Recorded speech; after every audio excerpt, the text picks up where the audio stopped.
part 3, we'll talk about the archetypes of Sagittarius, the themes of Sagittarius the Archer. We're going to talk about some prompts that you can use in your intention setting practice.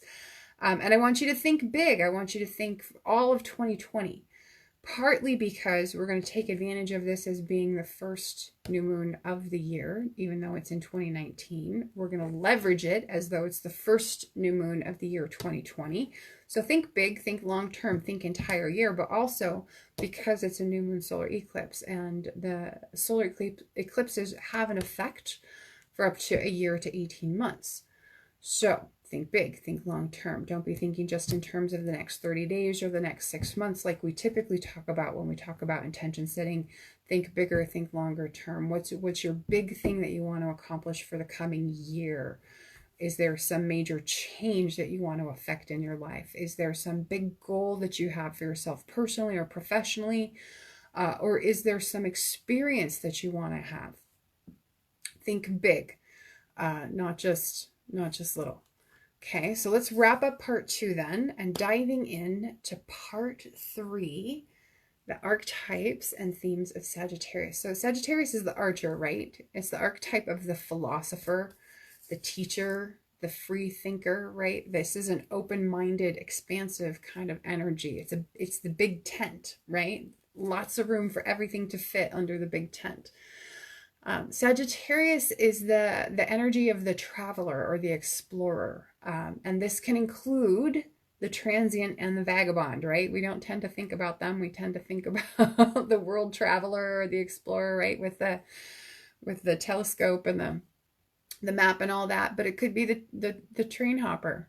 It could be the person wandering around with his knapsack, sleeping under bridges, right? It's the same energy. It's also the energy of the priest. It's the archetype of the priest or the lawgiver, the benefactor, the student. Can also be, in some ways, a very paternal type of archetype, right? Representing the father in that sense. So Sagittarius is mutable energy. It's a fire sign, so it's action-oriented and passionate about ideals. It's adaptable to new, varied, or different experiences. Sagittarian energy, like we were saying, is expansive. It's open. It's idealistic. It's friendly. It's a fun-loving kind of energy. Jovial is the word that we use, right? Jovial is a word that we use in association with Jupiter, right? So Sagittarius seeks understanding. That's the ultimate energy of Sagittarius. It seeks understanding that brings about wisdom, okay? Because the point of knowledge is not just to learn things and to know things, but to become wise because of those things, right? And wisdom comes from merging knowledge with experience, right? So wisdom comes with time. Experience comes with time. And when you merge knowledge and time and gain that wisdom, it's a higher state that exists beyond mere factual knowledge-based understanding of the world. It represents faith also, not only in a religious sense, but a faith in humanity. Okay, so one of the things I like to bring up for contemplation when we're talking about Sagittarius, especially at the new moons, is that Stephen Forrest, in his book, The Inner Sky, I think it's called. I used to have it at my desk, and then I moved my office upstairs and rearranged everything, and it's not even put back together right, so I don't know. It might be on that shelf right over there. Normally I have it right on my desk. Anyway, Stephen Forrest, The Inner Sky. So he talks about Sagittarius being the arrow and not the archer. Wait a minute, what's that? What's that about? Sagittarius is the arrow? Yeah, so what does the arrow do? Sagittarius draws the arrow back in the bow, shoots it really high up into the air. It achieves this great vantage point over everything below it, and then it seeks out its destination from that elevated perspective, from that elevated vantage point, with an absolutely unwavering singularity of purpose. That's Sagittarius. Okay. So Gemini, which is Sagittarius's zodiacal opposite, is detail oriented, right? It's factual based, it's analytical, it's specific. Sagittarius then represents the big picture perspective, that holistic worldview, right? So Gemini is all about the gears and the cogs, and Sagittarius is all about how they turn together and what they create together. And that is very much accurate in terms of an analogy for this eclipse because of the number of other planets in Sagittarius, that stellium energy. Sagittarius is overseeing all the turning gears and cogs in the mechanism this go around, okay? So keep that in mind. Ultimately, Sagittarius is about the growth of the mind, okay? It's about the growth of the mind through the expansion of experience, through the expansion of travel, through the expansion of learning, through the expansion of contemplation, and then bringing that expanded viewpoint back down to earth, to mankind, like the arrow. Okay, so it's about the whole round trip. So what I want you to do for this new moon, grab your pen and paper. I almost forgot my moon gazing journal for this go round, so I'm glad I remembered at the last minute. That's why we started late. So what I want you to do is consider, and normally I would tell you to keep in mind the house that Sagittarius occupies in your sidereal natal chart, and that might be a good idea to like just refresh what house is that for you. For me, that's my 7th house, right? That's a partnership house. When it's an eclipse, I will generally kind of wave off that advice and say, take it where you feel most led to take it, because you probably have some sort of inkling or intuition or some sort of general knowing what's going on for you and what this new moon eclipse is about for you. And if that's the case, go that direction. But I would also caveat that typical advice of keeping in mind the house that Sagittarius occupies in your own natal chart. We talked about the fact that whatever eclipse related events are coming up with this new moon, it's going to affect all those other houses that all those other planets in Sagittarius rule. So it may be difficult to keep in mind just one house in this go round, just because of the nature of this particular eclipse and the astrology around it. So I will really maybe kind of underscore, if you feel led to go a particular direction with this eclipse, then go that direction, because that's probably the right direction for you. And I'm going to say that just because there's such big Sagittarius energy going on right now. But keeping all of that in mind, what is your goal or desire or intention for this house or for this new moon? What is the big picture? Why is this goal or desire important to you? What hinges on it? What will it help you achieve? What is your ideal outcome for this goal, for this desire, or this intention? And what does that ideal outcome look like for you? I want you to get specific. Okay. What new thing can you set about learning that would allow you to manifest that intention or achieve that goal? What new thing could you go about learning that would support you in achieving the goal that you have for the coming year, or achieving the intention that you're setting for this new month? What experience do you need to help you move forward in your desire or in your plan? And then lastly, this is kind of a new one, and it came kind of late in the writing process. So I feel like it just came on its own volition, and maybe therefore it has a little more credence in terms of our intention setting this evening. But I want you to consider, are you getting the message across? In other words, Are your actions and your words and your desires in alignment? Are your actions and your words in alignment? Are you talking your talk? Do you keep saying you want a thing and then doing things that are counter to that? Why? Why would you do such a thing? But more importantly, have you been doing it unconsciously? Okay, we need your actions and your words to be in alignment. And we need the actions and the words to be in alignment with the desires. They can be in alignment with each other all they want, but if they're not in alignment with what it is you really want, then you're not going to get what it is you really want. So you can't keep taking action in contradiction of what it is you want and expect what you want to manifest. Okay, so I want you to consider in the big picture, are your actions, are your words, are your desires, your goals and dreams, are they all functioning in alignment right now? Because if not, they need to be with this new moon. Okay, so write down your intention. I want you to write down your intention, your desire, or your goal for this new moon. Like I said, think big and go where you're led. And when you're done, I want you to share that intention, desire, or goal in the comments, please. And what I also want you to do as you are writing out your intention, your desire, or your goal for this particular new moon, I want you to take a moment to visualize it and draw it out on a piece of paper. And it can be stick figures. I don't care. It can be the most primitive type of drawing that you can conceive of. I don't care. I want you to visualize it in detail in your mind.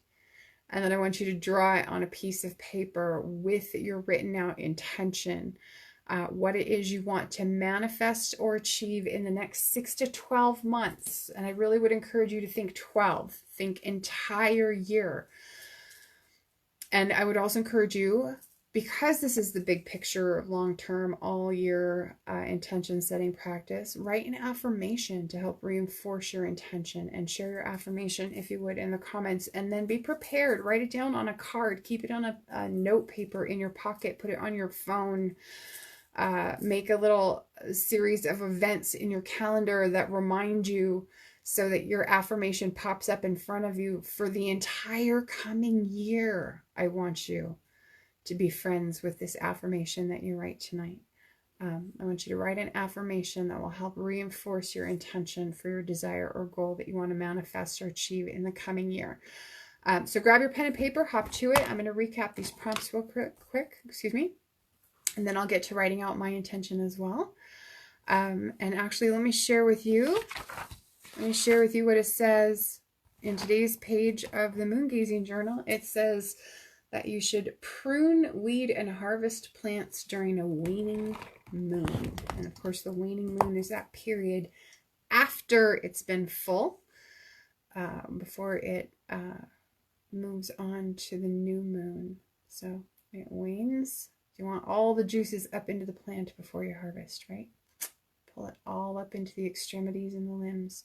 All right, so for this new moon, like I said, if you can, keep in mind the house Sagittarius occupies in your natal chart. Great. If you feel called to go in a particular direction, great. If not, just run with it. What is your goal, desire, or intention for this house, Sagittarius house, or for this new moon?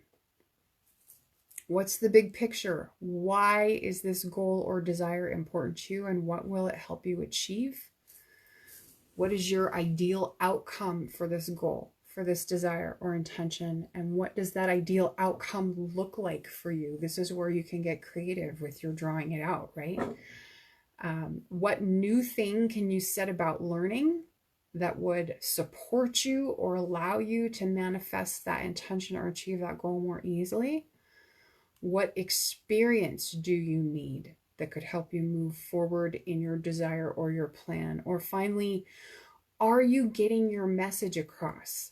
As I was saying, in other words, are your actions and your words in alignment? And are they in alignment with your desires for life, with your goals, and with your dreams? Okay, those are your prompts that you're going to work with tonight. Go ahead and write down your intentions and your affirmations. And I would encourage you to do a little drawing of what it is that you want to manifest, what that ideal outcome looks like for you. And then we'll come back and we'll share our affirmations in the comments here in just a few minutes. Okay, go.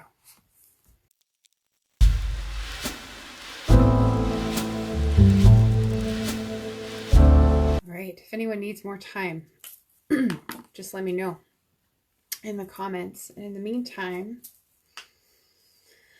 I will share my intention with you. I haven't written an affirmation. I will probably spend some time with that later this evening, or I may go through affirmations I've used in the past and see if I have one that really fits this. It's been a while since I have set big picture 7th house intention, 7th house being the house of partnership and marriage.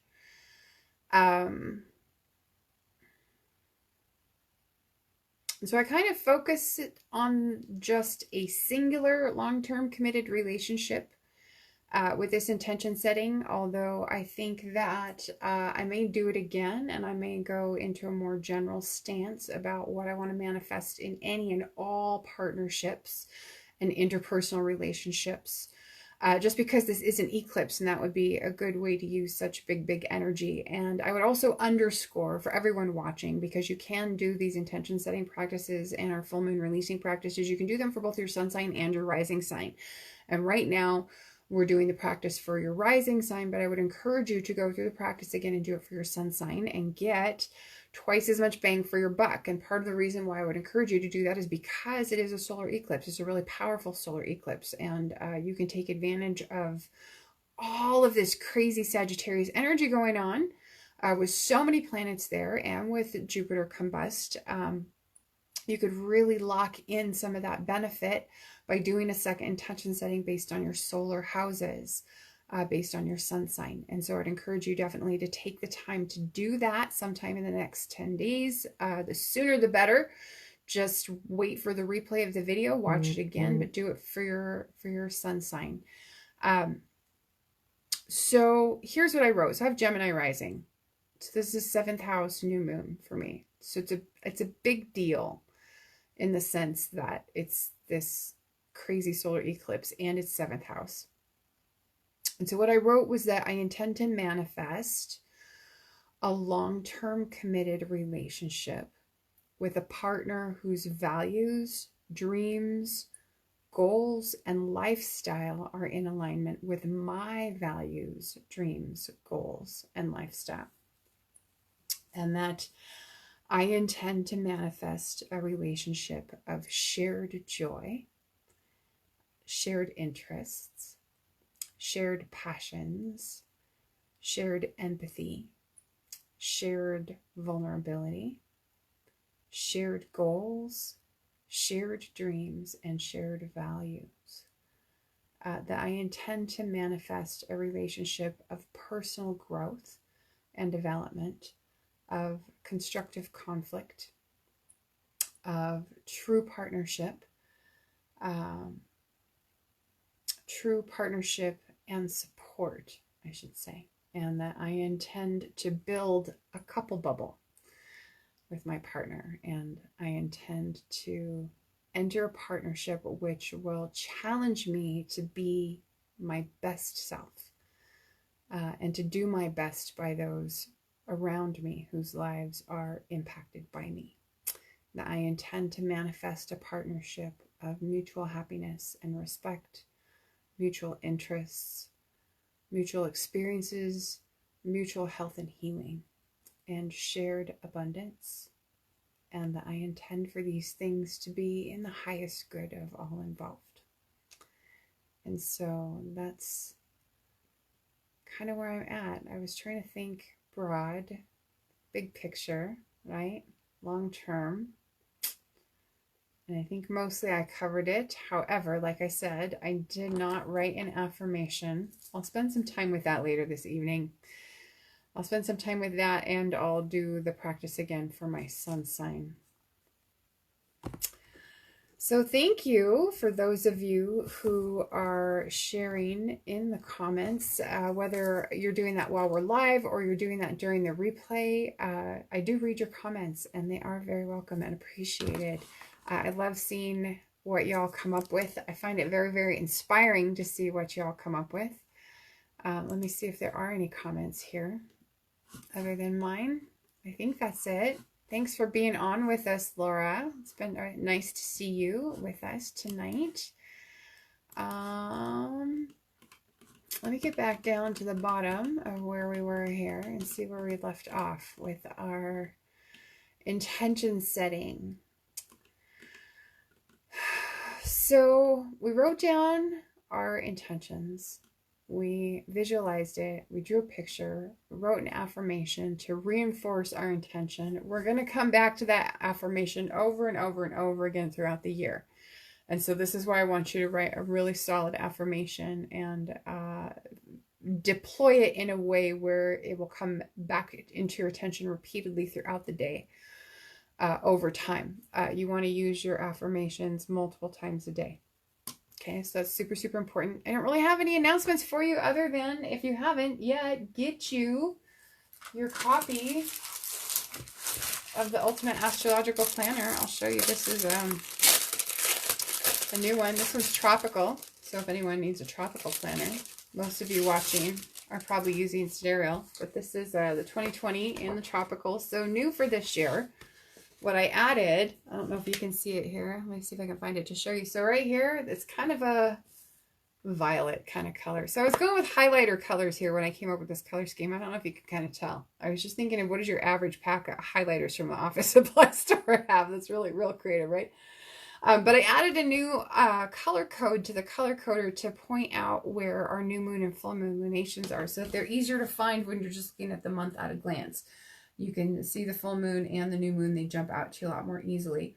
But if you haven't got a copy of it, get yours now. They're updated for 2020. I added the new and full moon. There were some other changes that we made. I'm trying to remember what all we changed. And there's more changes coming up for the 2021. Don't even get me started because it's time to start designing the 2021 planner already. Can you believe it? And I'm going to have a new feature roll out where you can combine, because see this one that you're just looking at, this is color coded. Best days for love, luck, and business through the entire year. So good day for love here, good day for luck in the green, good day for business in the blue, and the Mercury retrograde, shadow period, and the retrograde period. That's what that yellow is, right? So when you're planning, you're writing your appointments, you're needing to know when to have a business meeting, when to go buy your lottery ticket, whatever it is you need to know what to do, you'll know at a glance by the color coding when's a good day to go do that, right?